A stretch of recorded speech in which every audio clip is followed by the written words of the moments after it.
Wow, I can't believe we are at podcast 24. There you go. This one's called Rebuilding Trust with Tenderness. These podcasts have kind of been building up to intensity and a little bit deeper level.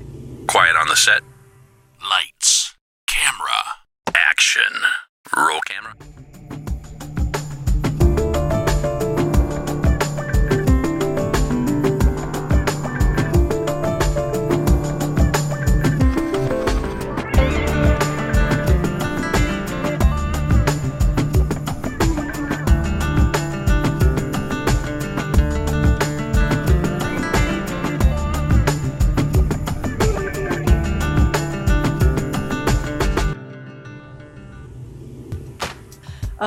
We had a trip to Israel. We took a trip to Israel in 2006. It just changed our lives. It was so amazing. But one of our favorite experiences was walking around the ruins at Beit Shan.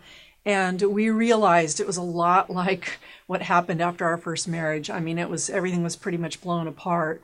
And the archaeologists at that point, at 2006, were just starting to rebuild some of the columns, put things back up there. And you can see some of the pictures up on the screen.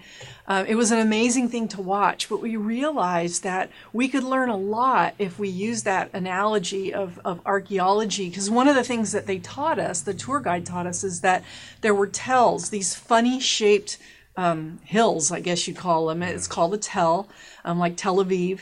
And it was because ancient civilizations had built on the ruins of the previous one. They thought, we're going to do this better. We're going to do this better. And so that's why there were shapes like that. And we thought, wow, Lord, you're just giving us an amazing analogy, an amazing symbol to consider as we work through our marriage ruins and as we now help other couples with theirs. Yeah, if you ever saw our testimony, in our testimony, when Penny wrote me the letter, I called her back and we had a 5-hour phone call. And what we did during that 5 hours is we dumped it all out there. And the reason why we dumped it all out there is when we talked to each other for the first time in 11 years on the phone, there was a softness, there was a tenderness about Penny's voice. I could tell that she had been a changed person. I knew that there had been an experience in her life, kind of like my own life, and I knew something went down to soften her up. So as a result, when we met 3 months later after this phone call, we met in downtown Denver in a park. And we sat there and spread out a blanket in the park.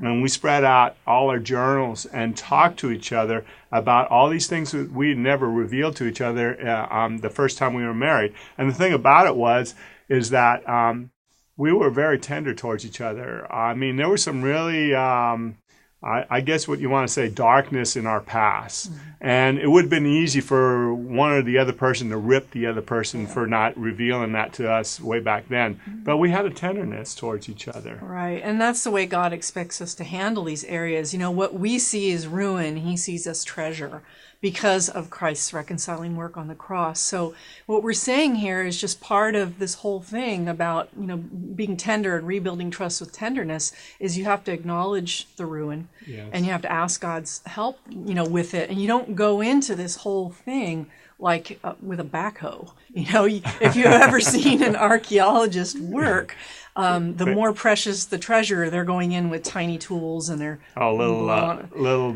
paintbrushes to clean it up. All that kind of stuff. And so that's exactly what needs to take place in our relationships. Yeah. That's what we're trying to say. Well, rebuilding trust has to be done carefully and intentionally, and there's got to be a lot of grace that's extended to each other. And the thing about it is, next week we want to give you a few more tools for your restoration tool belt. So please stay tuned. Please take this stuff and think about it. Reflect back to yourself. Don't worry about your spouse. Worry about your own heart and what you need to do to make it receptive to these courageous conversations.